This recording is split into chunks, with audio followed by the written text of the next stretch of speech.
Bonsoir, merci de vous joindre à nous pour ce nouveau journal de guerre au 265e jour de la guerre entre le Hamas et Israël. Voici les principaux faits qu'il fallait retenir de la journée à 19h30, heure de Beyrouth.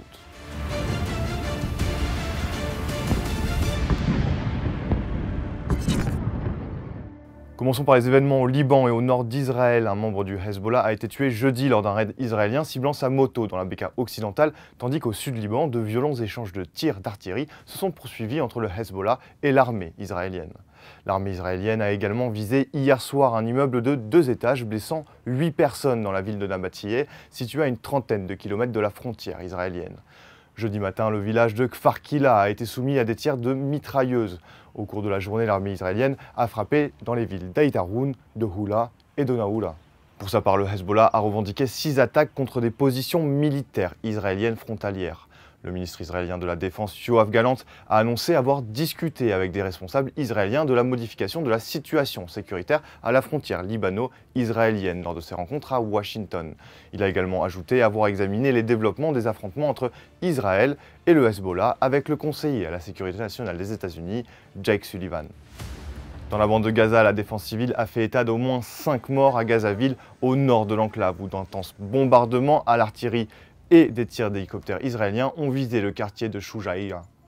Ce quartier est le théâtre d'intenses affrontements en ce moment entre soldats israéliens et combattants palestiniens après une opération surprise de l'armée israélienne.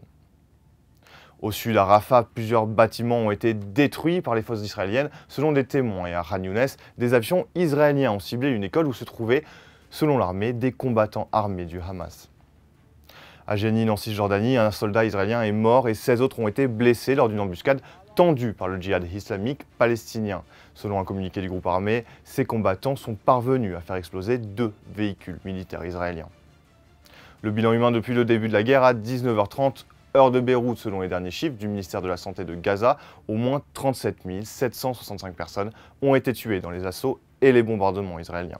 De plus, 86 429 personnes ont été blessées à Gaza. Du côté israélien, environ 1200 décès ont été officiellement enregistrés par l'État hébreu depuis le début de novembre 2023. Cependant, l'armée israélienne a annoncé au moins 315 soldats tués depuis l'invasion terrestre à Gaza.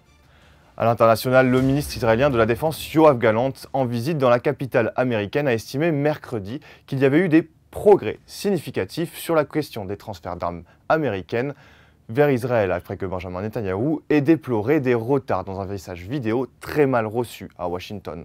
Selon un article du journal américain, le Washington Post, les États-Unis ont déjà fourni plus de 6,5 milliards de dollars d'aide militaire à Israël depuis le 7 octobre. 2 personnes ont été tuées et un soldat blessé la nuit dernière dans une frappe israélienne sur des positions du sud de Damas, en Syrie, tuant 3 personnes selon plusieurs sources médiatiques et humanitaires locales. Selon l'Observatoire syrien des droits de l'homme, la frappe a visé un centre de service d'une fondation affiliée au Hezbollah libanais et à des groupes pro-iraniens locaux. Dernière information pour conclure ce journal, un nouveau bateau a été attaqué au large de la ville portuaire d'Hodeïda. Depuis plusieurs mois, les Houthis attaquent régulièrement des navires dans cette zone largement fréquentée par le trafic maritime. C'est tout pour le récapitulatif d'aujourd'hui. Rendez-vous demain pour un nouveau tour d'horizon de la situation. D'ici là, restez connectés sur notre site www.icbeyrouth.com ou dans la section guerre Israël-Hamas et surtout nos réseaux sociaux.